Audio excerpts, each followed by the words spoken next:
हरे कृष्णा, राधे राधे दोस्तों। आज की वीडियो में हम जानेंगे कि पितृपक्ष कब समाप्त हो रहा है और इस दिन हमको क्या क्या कर लेना चाहिए। यदि आपने पितृपक्ष के बाकी दिनों में कुछ भी नहीं किया है तो आप इन आखिरी दिनों में क्या कर सकते हैं जिससे आपकी घर की सारी समस्याएं खत्म हो जाएं। कहते हैं कि अगर पितृ जो है प्रसन्न होते हैं तो वो घर पर अपना आशीर्वाद बनाए रखते हैं, वो घर फलीभूत होता है। और जिस घर पर पितृ नाराज होते हैं उन घर में अनेकों समस्याएं उत्पन्न होती हैं। तो आज की वीडियो में हम जानेंगे कि पितृपक्ष के आखिरी दिनों में कौन से ऐसे काम हैं जो व्यक्ति को कर लेने चाहिए। तो पितृपक्ष की समाप्ति जो है आश्विन मास की अमावस्या के दिन होगी, जो कि साल 2024 में 2 अक्टूबर दिन बुधवार को है। तो इस दिन पितृपक्ष की समाप्ति भी है। पितृपक्ष खत्म होने वाले हैं। इसका आखिरी दिन सबसे ज्यादा अहम होता है। कहते हैं कि श्राद्ध पक्ष के आखिरी दिन यानी कि सर्वपितृ अमावस्या को पितरों को विदाई दी जाती है। इस साल यह 2 अक्टूबर दिन बुधवार को सर्वपितृ अमावस्या है। साथ ही 2 अक्टूबर को ही साल का आखिरी सूर्य ग्रहण भी लग रहा है।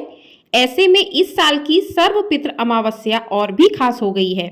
धार्मिक ग्रंथों के अनुसार श्राद्ध पक्ष में सर्वपितृ अमावस्या पर सभी भूले मृत परिजनों और पूर्णिमा अमावस्या के दिन के मृतकों का श्राद्ध पिंडदान तर्पण किया जाता है।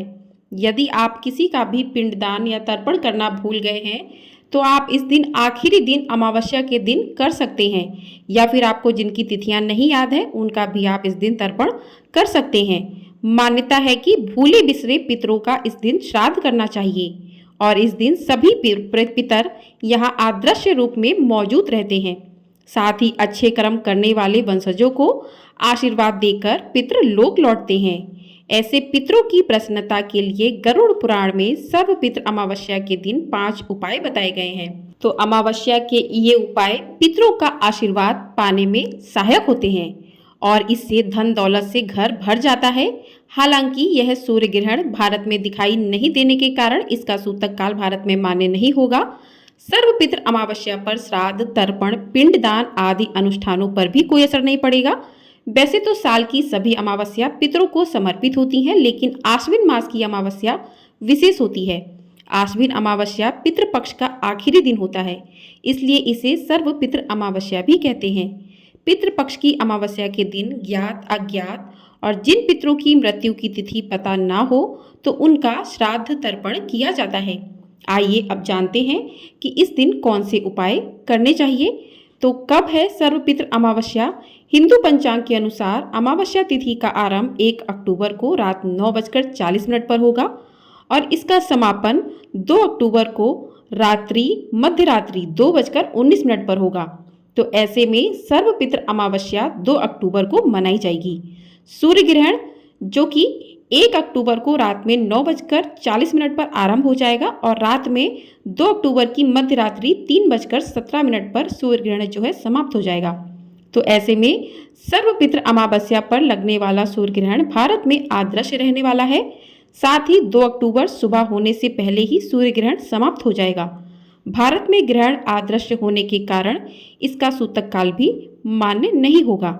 ऐसे में इस दिन आराम से आप श्राद्ध कर्म के कार्य जो हैं कर सकते हैं। सर्वपितृ अमावस्या का दिन आखिरी श्राद्ध किया जाता है। इस दिन सभी पितरों के नाम से श्राद्ध कर्म के कार्य किए जा सकते हैं। इस दिन जिन परिजनों की श्राद्ध की तिथि पता नहीं हो उनके सभी नाम से भी श्राद्ध किया जा सकता है। सर्वपितृ अमावस्या पर श्राद्ध, पिंडदान और तर्पण आदि के कार्य करने से पितरों का विशेष आशीर्वाद प्राप्त होता है। अगला उपाय है कि सर्वपितृ अमावस्या के दिन सुबह के समय अपने घर के प्रवेश द्वार में एक कटोरे में चावल भरें और उसमें थोड़ी सी कपूर रख दें। इसके बाद शाम को सूर्यास्त के बाद कपूर को जला दें। इसके साथ ही अपने पितरों से कामना करें कि हे पितर, हमसे जो गलती हुई है उसके लिए हम माफ़ी मांगते हैं और अपनी कृपा हमेशा बनाए रखें। इसके बाद दूसरे दिन इन चावलों को किसी पेड़ के नीचे या फिर ऐसी जगह पर डाल दें जहां पर इन्हें पंछी चुंग लें।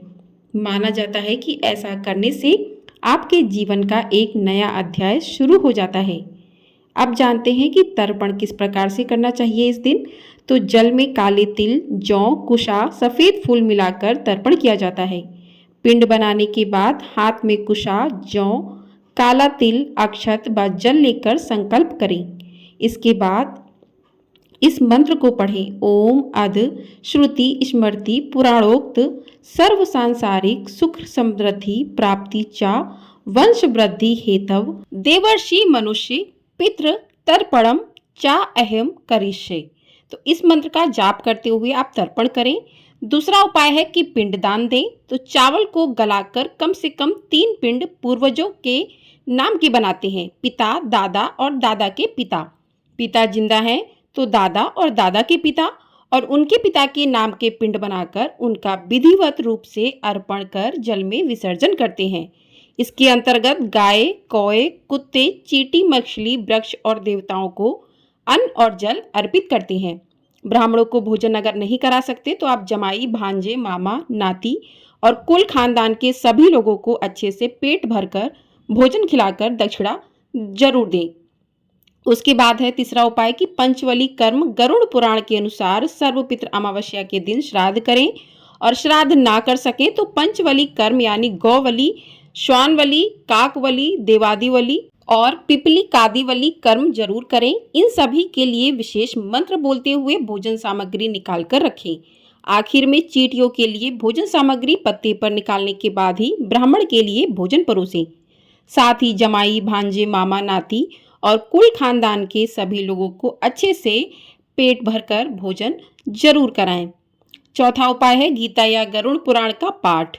गरुड़ पुराण में मृत्यु के पहले और बाद की स्थिति के बारे में बताया गया है, इसलिए यह पुराण मृतक को सुनाया जाता है, क्योंकि मान्यता है कि मृत्यु के कुछ दिन बाद तक आत्मा अपने घर के आसपास रहती है। तो सर्वपितृ अमावस्या के दिन गरुड़ पुराण के कुछ खास अध्यायों का पाठ करें या गीता का भी पाठ करें, या आप घर में पाठ करवा भी सकते हैं। आप चाहें तो संपूर्ण गीता का पाठ कर सकते हैं। सर्वपितृ अमावस्या के दिन पितरों की आत्मा की शांति के लिए, उनका आशीर्वाद पाने के लिए और उन्हें मुक्ति का मार्ग दिखाने के लिए गीता के दूसरे और 7वें अध्याय का पाठ अवश्य करना चाहिए।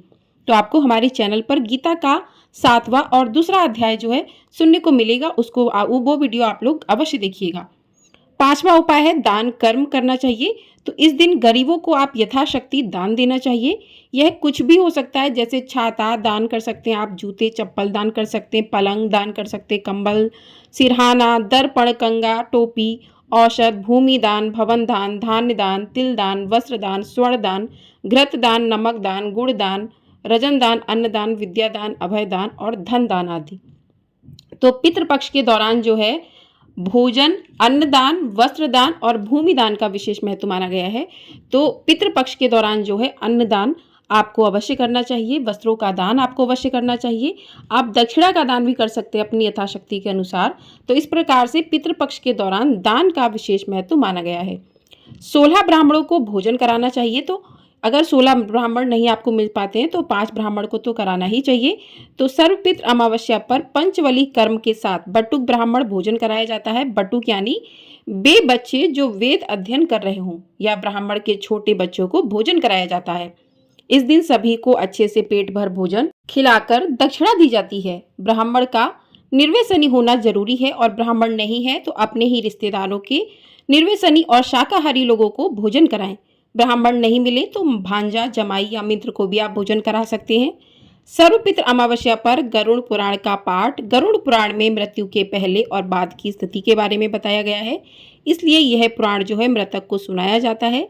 तो इस दिन जो है आप गरुड़ पुराण के अध्यायों का पाठ करें। आप अपने घर पर भी करवा सकते हैं, पंडित को बुलाकर भी करवा सकते हैं और गरीबों को आप यथाशक्ति दान दे सकते हैं। तो श्राद्ध के आखिरी दिन जो है आप गुड़ और घी की धूप जो है बना सकते हैं और 16 दिनों तक अगर आपने लगातार नहीं डाली है तो आप इस दिन जो है कंडा ले सकते हैं, उपला ले सकते हैं, उसको जलाएं और उस पर गुड़ में घी मिलाकर उसकी धूप दे, आहुति दे। उस कंडे पर घर पर बना भोजन भी थोड़ा थोड़ा अग्नि को अर्पित करें। सभी के नाम की आप इसमें धूप दे सकते हैं। इस दिन आप जो है अमावस्या पर जो है वृक्ष का पूजन करें। इस दिन आप पीपल या बरगद के वृक्ष में जल अर्पित करके नीचे दिया जरूर जलाना चाहिए। पीपल की परिक्रमा भी करें और वहीं पर आप चींटियों के लिए आटे में शक्कर मिलाकर भी अर्पित करें। अगला उपाय आप कर सकते हैं कि बरगद और पीपल के पेड़ में जल अर्पित करें और जल अर्पित करके इसके नीचे धूप दीप प्रज्वलित करें। स्टील के लोटे में दूध, पानी, काले तिल, शहद और जौ मिलाकर पीपल की जड़ों में आप जो है अर्पित करें।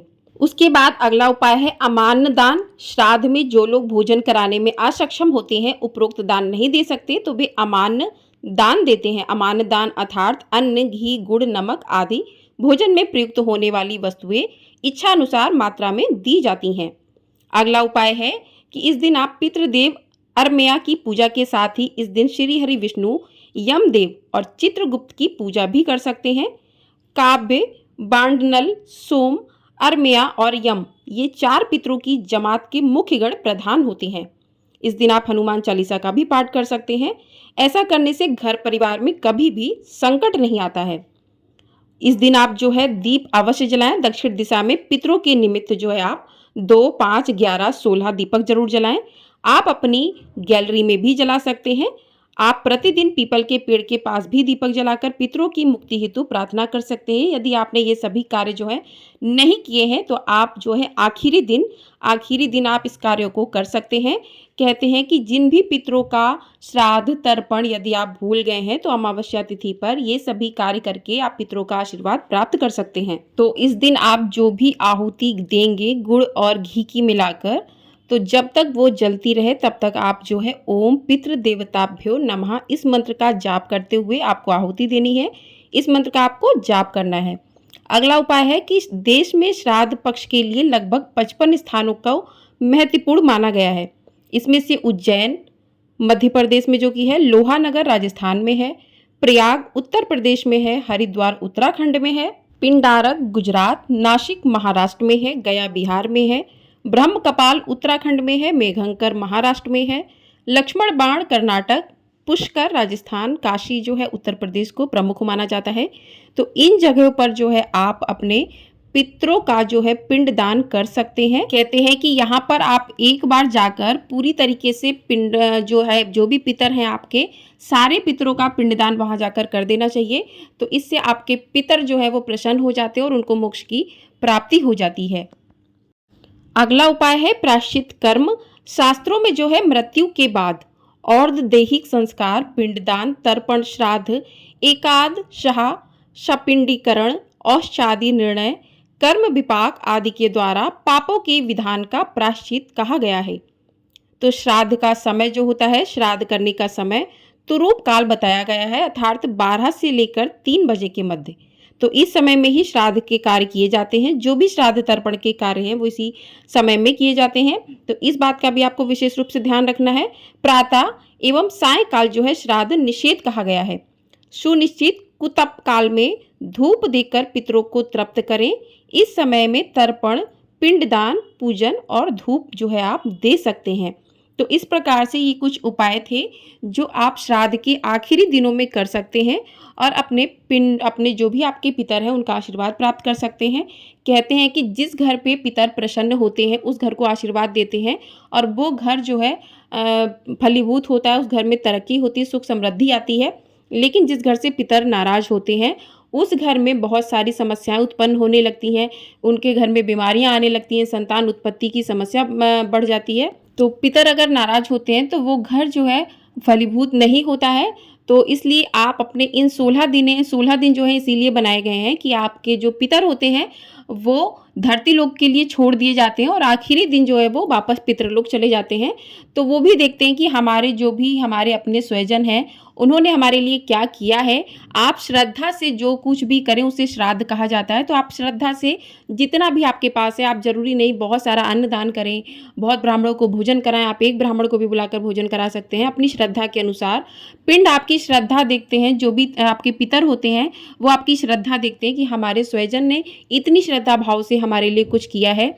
तो आप ये सब उपाय करके जो है अपने पितरों को मोक्ष की प्राप्ति करवा सकते हैं, अपने पितरों का आशीर्वाद प्राप्त कर सकते हैं। तो आपको ये वीडियो पसंद आई हो, वीडियो को लाइक अवश्य कर दीजिएगा, शेयर कर दीजिएगा और चैनल पर पहली बार आए हैं तो चैनल को सब्सक्राइब ज़रूर कर दीजिएगा। आपको हमारे चैनल पर अमावस्या कब है, अमावस्या की कथा भी सुनाई जाएगी और नवरात्रि के 9 दिनों की कथाएं भी सुनाई जाएंगी। तो आप लोग उसे भी अवश्य सुनिएगा और गीता का 7वां अध्याय का पाठ भी सुनाया जाएगा जो पितरों के पितृपक्ष के दौरान सुनना चाहिए। तो आप लोग उसे भी अवश्य सुनिएगा और वीडियो को लाइक अवश्य कर दीजिएगा। जय श्री कृष्णा, राधे राधे।